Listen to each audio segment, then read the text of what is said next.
ఇప్పుడు కొంతమంది pregnant mothers మన దగ్గరకు వచ్చి ఇలా ప్రెగ్నెంట్ మదర్స్ ఈ కోకోనట్ వాటర్ తాగితే బేబీకి జుట్టు ఉండదు, తర్వాత మా మదర్కి జలుబు చేస్తుంది అని అడుగుతూ ఉన్నారు. అలా ఏం కాదండి. కోకోనట్ వాటర్ అనేది చాలా safe. This is high content of minerals అన్నమాట. సో జనరల్గా మనకి పొటాషియం అండ్ మెగ్నీషియం అనేది ఎక్కువ మోతాదులో మనకి దొరికే ఒకే ఒక పదార్థం వచ్చేసి ఈ కోకోనట్ వాటర్. సో ఇది తీసుకుంటే మనకి ఎప్పుడు హైడ్రేషన్ అనేది పుష్కలంగా దొరుకుతుంది. దాంతోపాటు ప్రెగ్నెంట్ మదర్స్లో ఈ బీపీ అనేది రాకుండా కంట్రోల్లో ఉంచుతుంది. దాంతోపాటు ఈ పిక్కలు పట్టేయడము, లెగ్ క్రాంప్స్ ఇవన్నీ వస్తూ ఉంటాయి జనరల్గా. సో ఇవన్నీ రాకుండా మనకి కంట్రోల్ చేస్తూ ఉంటుంది.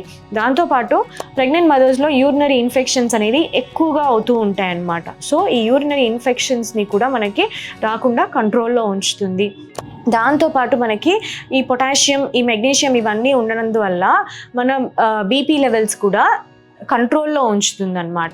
సో ఇవన్నీ మనకి కోకోనట్ వాటర్ తాగడం వల్ల ఉపయోగాలు చాలా ఉన్నాయి. సో అందుకని కోకోనట్ వాటర్ని అవాయిడ్ చేయాల్సిన అవసరం లేదు.